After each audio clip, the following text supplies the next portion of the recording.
So first off, I want to ask you, how did you got into, the electronic dance music scene?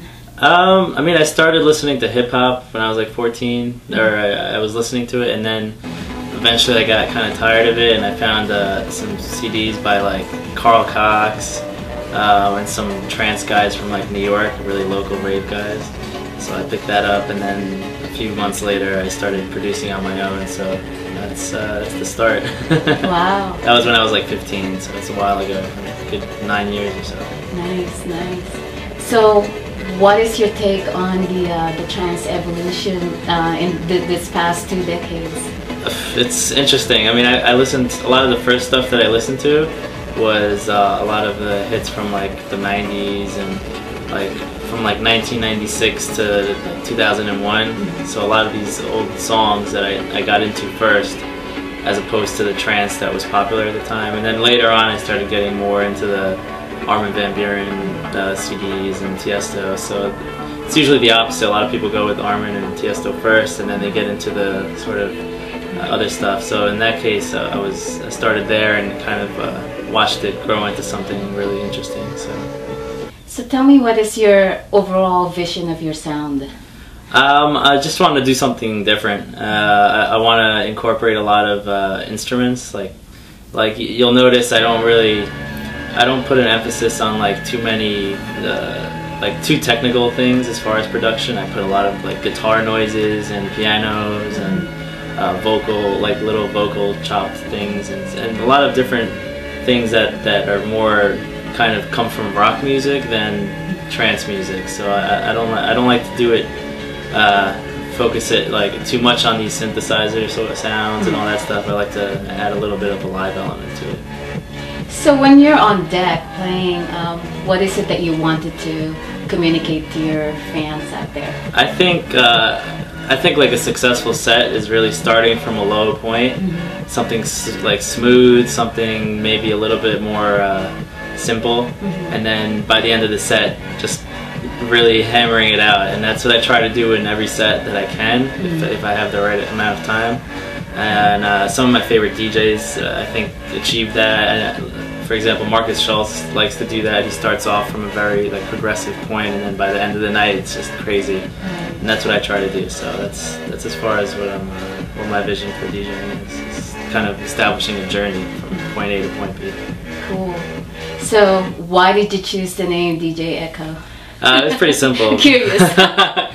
My last name is Pacheco, and those are the last 3 letters. So one of my friends thought of it, and we were in school and we were thinking of like DJ names, and we had a whole list. Right. I was like, I want that one. Oh, nice. Yeah, nice. so that's where that came from. So what else inspires you aside from creating, producing in electronic music? I mean, I'm also another big part of my life is I do architecture.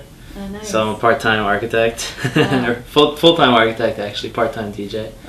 And so that takes up a lot of my time, and it's a lot of, I guess, a lot of where the way I visualize things, both in music and design, are kind of related in a way. Like with a song, you kind of start from zero and you build it, and you keep building it and designing it, and it's kind of the same way for architecture. So a lot of that creativity kind of works both ways. What is your opinion about the DJ list?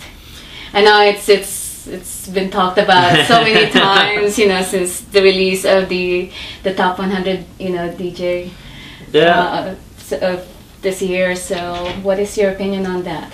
I have some pretty strong opinions. I mean, I think a lot of trance guys were trying too hard to kind of get into these, like, I want to do house trance and electro trance, and the fact is the DJs were getting more popular and more votes, I guess, in DJ Mag when they were doing real trance like a few years ago. So I mean, I think that's a part of it. Also, just electro and house has gotten so far in the pop scene that, I mean, truth is that David Guetta is the most popular DJ. So if that's what the DJ Mag is supposed to reflect, I think it's the correct, in my opinion, I think it's the correct kind of assessment that he's #1. in popularity. So I mean, it is what it is, and I try not to take it too seriously. Unfortunately, I think a lot of the scene revolves around it. Like a lot of promoters go by the DJ mag and they like pick out pretty much the next year's worth of lineup. So I think that's where it's kind of ruining it. Right. But hopefully we step back from that, and especially after this year, maybe a lot of the trance guys start taking a different approach, and we'll see.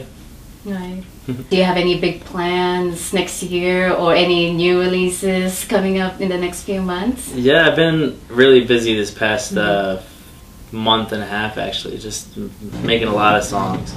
So I have a good 4 or 5 singles that are either done or just being on the finishing touches. So those are probably coming out. I know I have 2 singles coming out in January, and one of them I played last night. And pretty much another thing I'm working on is I might be doing a compilation album. So that's always fun. I'm gonna pick out some kind of producers that I think are, you know, see if they give me some exclusive material, and kind of pick out some producers that I think are represent what I like about trance, and try and put it together in a compilation. So that's something I'm going to start working on soon, and hopefully it takes off. Nice. Any DJ that you'd like to collaborate with in the future? Absolutely. I mean, name at least 1 or 2. There's a few. There's I'm currently sort of in the beginning stages with Raphael Frost from Flashover. He's a really exciting producer. So that's something we already started working on. I'd love to collaborate with, like, you know, there's a bunch of producers out there, you know, Matt Zoe, Mike Foyle.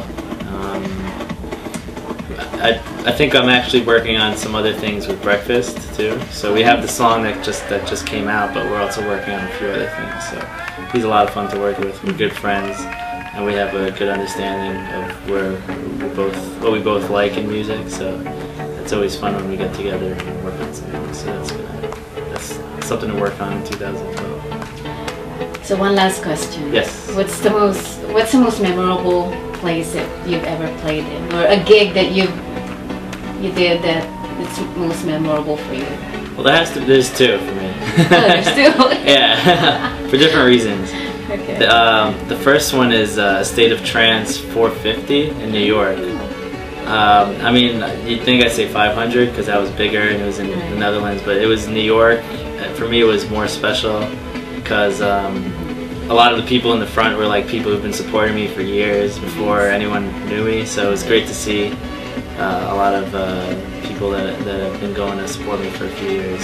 And also, it was broadcast all over the world, and it really helped me out. A lot of people really were like, "Oh, who is this kid? Like, I never heard of him before." Right. So in that respect, it was really special. Nice. And then there was another party last year called Digital Campfire that me and some friends threw in a warehouse. Oh wow! And it was like it was special because it kind of, those 2 parties, the State of Trance and that, were like 2 opposite ends of the spectrum. You had like the huge mega party, and then you had this really underground, it was kind of illegal. And there was like 700-800 people there, like just going crazy. The floor was shaking, and it just didn't feel safe, but everyone was having a good time. And for me, that both of those parties capture like the spirit of trance music, and it was really exciting to be part of both of them. So nice. Well, thank you so much for no sitting problem. down with us, and you know, I hope that you come back in Seattle. I hope so too. Yeah, I had a lot of fun. Yes, looking forward to it. So, thank you. Thank you.